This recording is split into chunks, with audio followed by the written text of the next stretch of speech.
और कई दिनों के बाद अब जैसे आपने पहले जितना प्यार दिया हमको कि क्लासें अपलोड होती रही, लेकिन उसके बाद एक मंथ का गैप हो गया और हम दोबारा से वैसे ही क्लासें अपलोड करने जा रहे हैं। और आपने पहले जैसे देशांतर और अक्षांश देशांतर के अंदर अक्षांश की क्लास लगाई थी, तो इस बार भी अपना दूसरा पार्ट लेके आए हैं देशांतर के बारे में।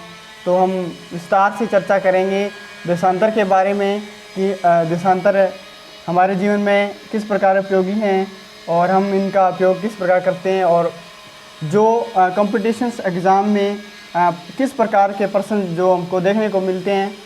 तो बात करते हैं देशांतर के बारे में कि पहले कि ग्लोब पर जैसे ही अपने पहले पिछली क्लास में पढ़ा था कि जो पूर्व से ये पश्चिम की ओर रेखाएं खींची गई थी वो अपने अक्षांश थी। लेकिन अब हम बात करेंगे जो उत्तरी ध्रुवीय बिंदु से, जैसे कि ये 0 डिग्री अक्षांश 0 डिग्री उत्तरी ध्रुव है और ये दक्षिणी 0 डिग्री ध्रुव का जो पॉइंट है उसी के आधार पर ये देशांतर रेखाएं बनती हैं।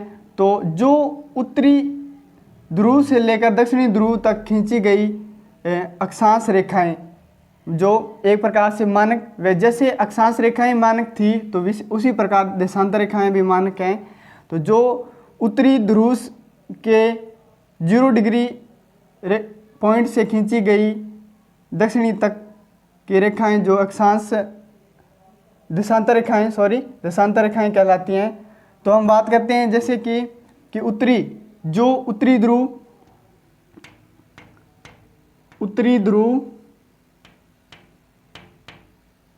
ध्रुव से दक्षिणी ध्रुव बिंदु जो 0 डिग्री पर स्थित है के बीच खींची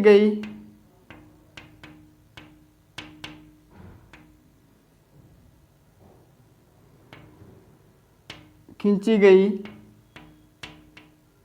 मानक रेखाएं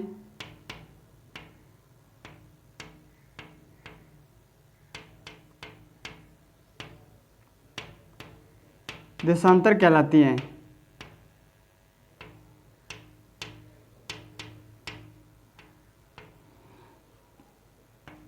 कि देशांतर रेखाएं आपको बताया कि उत्तरी ध्रुव से दक्षिणी ध्रुव ये अपनी अक्षांश रेखाएं हैं। ये जो अपनी अक्षांश रेखाएं, ये सारी अक्षांश रेखाएं हैं जो इस प्रकार खींची गई है, जिसे अपने लॉन्गिट्यूड बोलते हैं। और अब बात करते हैं अपने इनकी संख्याओं की, देशांतर की जितनी भी संख्याएं हैं कि कुल कितनी संख्या होती हैं। पूर्व की साइड कितनी देशांतर रेखाएं और पश्चिम की ओर कितनी देशांतर रेखाएं खींची गई है, मतलब मानी गई है, खींची गई नहीं मानी गई। तो देखें जो पूर्वी गोलार्ध मानेंगे जो अपना, जो ये हिस्सा आदि बॉल जैसा, तो इस साइड 179 मतलब 179 रेखाएं देशांतर हैं। और जो पश्चिमी साइड 180 है।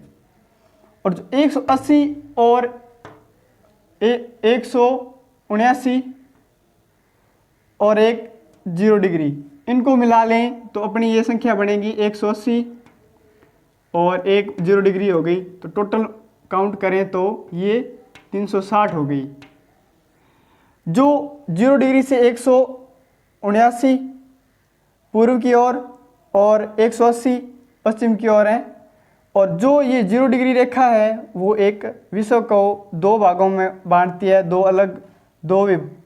अलग विभाजन कर देती है 2 गोलार्धों के बीच में।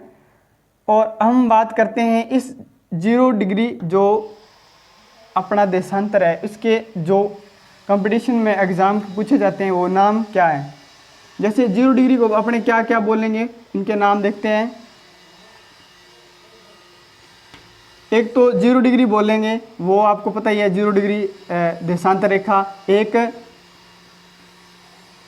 प्रधान मध्य रेखा,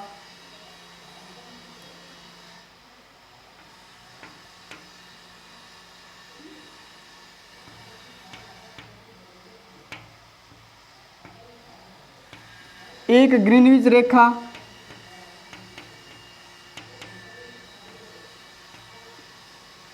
एक ग्रीनविच बोलेंगे, एक GMT मतलब ग्रीनविच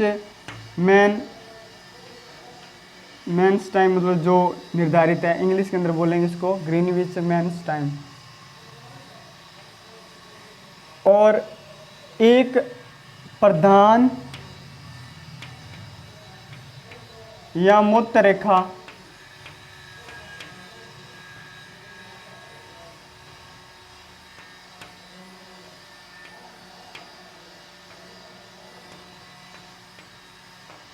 एक 0 डिग्री का अपने नाम क्या क्या थे, एक तो प्रधान या मध्य रेखा, दूसरा प्रधान मध्याह्न रेखा, तीसरा ग्रीनविच रेखा, एक फिर ग्रीनविच मेन टाइम मतलब ग्लोबल ग्रीन जो मेन टाइम है जो निश्चित किया गया है दिन रात अपने पृथ्वी के ऊपर। तो इसी के आधार पर इनके नाम आ गए 0 डिग्री देशांतर रेखा के। ठीक है, तो अब बात करते हैं कि ये 180, एक साइड 180 है और एक साइड 179 है। ये क्यों है कि जब अक्षांश रेखाएं 180 पूर्व की साइड खींची गई और 80 पश्चिम की साइड खींची गई, तो जो 180 थी वो एक लास्ट में अंतिम में मिलके गोला बना के एक हो गई। और इसी के आधार पर एक साइड 179 और एक साइड 180 रही। जो 180 डबल बार थी वो एक बार काउंट हुई, इसलिए वो एक बार काउंट होती है। और एक 0 डिग्री है उसकी जगह स्थान लेके 360 बढ़ा लेती है कि 180 और 180 360 होते हैं। उसी प्रकार ये 360 कुल संख्या बना लेती है।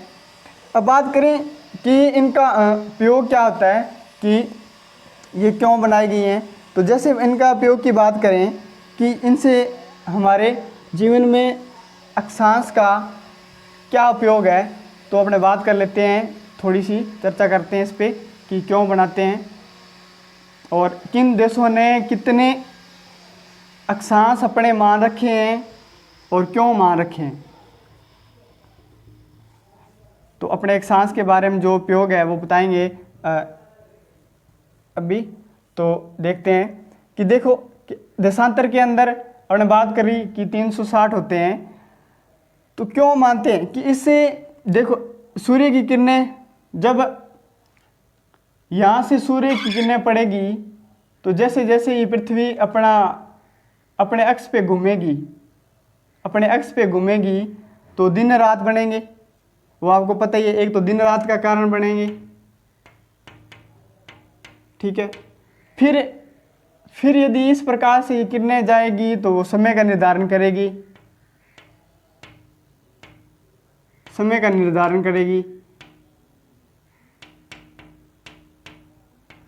और फिर जब ये सूर्य की किरणें 0 डिग्री को पार करेगी तो एक साइड तो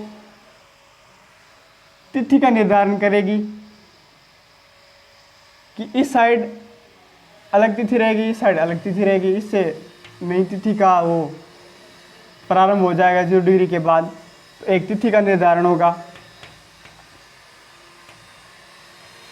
कि जो इस रेखा के पूर्व की ओर है वो अलग तिथि के अंदर रहेंगे और इस रेखा के पश्चिम की ओर है वो अलग तिथि के अंदर आएंगे। तो इसी के अनुसार ये तीनों प्रयोग जो देशांतर के द्वारा अपने किए जाते हैं, जिनसे अपने जो लाइफ में इनका प्रयोग करते हैं।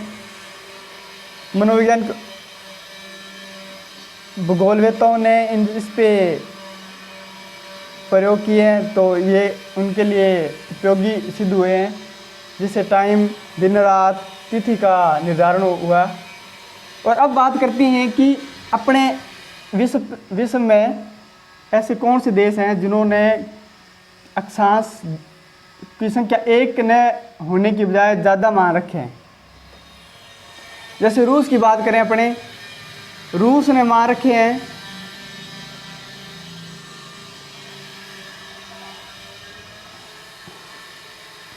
11, ठीक है।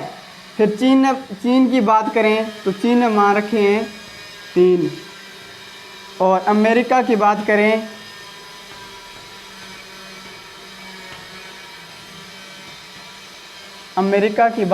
तो उन्होंने मान रखे हैं 5।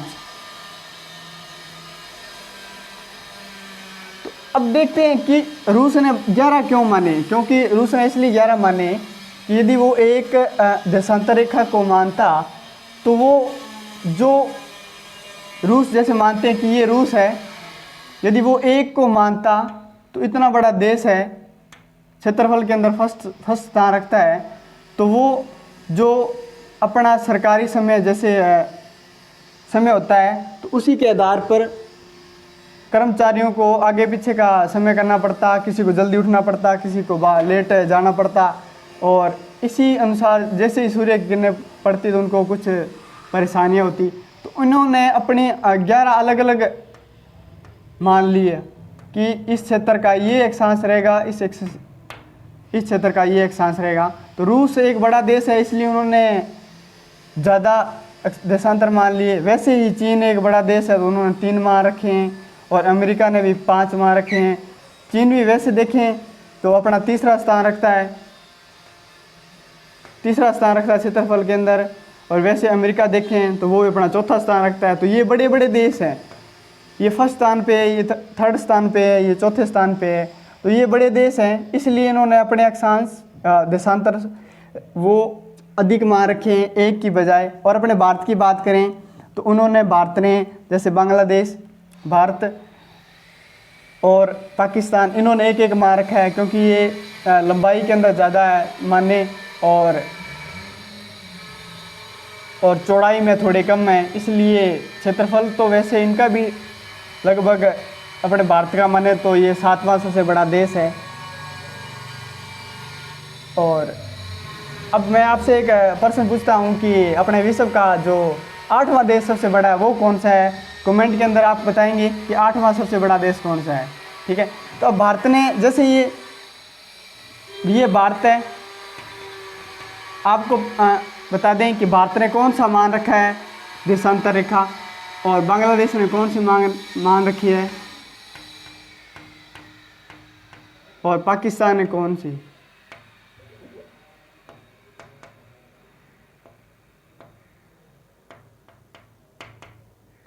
ये 3 अपने देश आगे देख मानते हैं, ठीक है। कि अब इन पे अपने देशांतरों के बारे में बात करेंगे। भारत ने तो मान रखा है 82.5 डिग्री, और 7 देशांतर ही पार करते इन्होंने 90 मान रखा है, और इधर 7 कम कर दें तो इन्होंने 75 मान रखा है। ये हैं अपने पूर्वी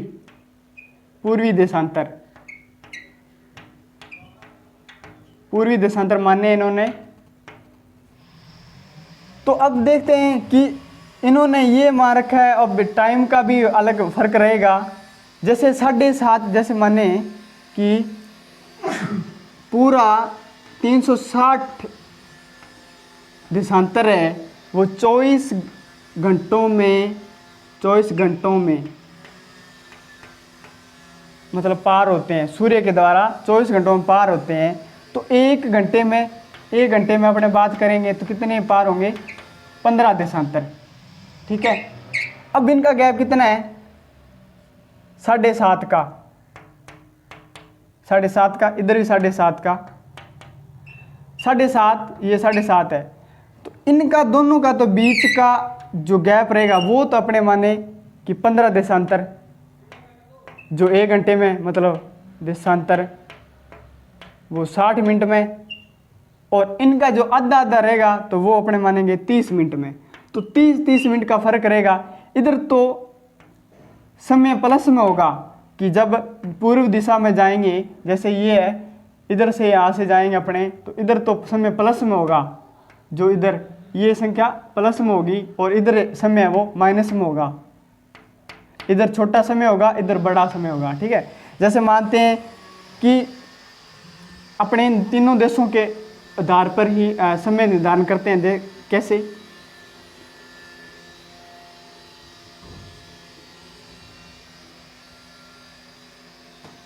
जैसे यहाँ पे 6 बज गए अपने भारत के अंदर, तो यहाँ कितने बज जाएंगे? इधर प्लस होगा समय, तो इधर 6:30 हो जाएंगे।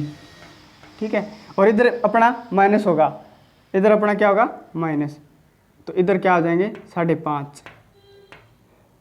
वो आ गया ना 30 मिनट का 30 मिनट का समय 7.5 डिग्री, ये 30 मिनट का समय 7.5 डिग्री।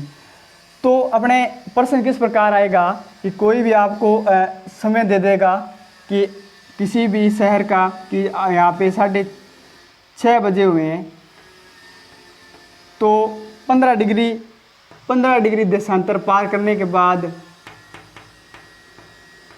वो समय कितना हो जाएगा? ठीक है, तो अब 15 डिग्री को पार करने में कितना समय लगेगा? 15 डिग्री देशांतर को 1 घंटा, 15 डिग्री देशांतर को 1 घंटा लगेगा।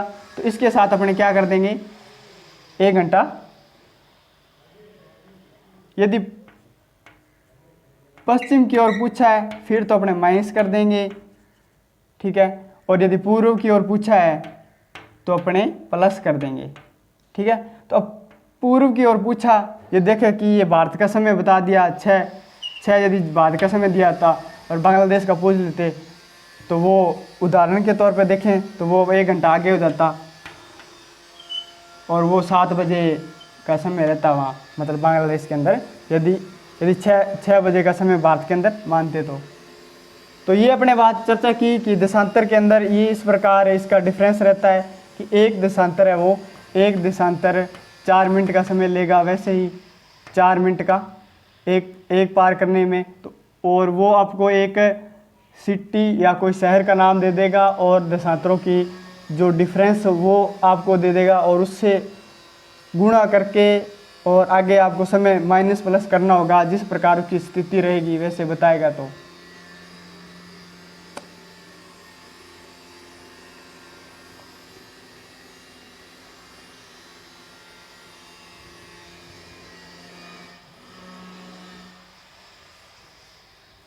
इस पे ये प्रश्न आता है कि ये जो देशांतर के अंदर ये कितने समय के अंदर पार करेगा, और ये प्रश्न पूछता है कि यहाँ पे इस समय पे इतने बजे सूर्य उदय हुआ, तो यहाँ पे इस दूसरे देश के अंदर किस समय सूर्य उदय होगा, वैसे टाइम का हो गया। और या फिर इन 0 डिग्री जो भूमध्य रेखा 0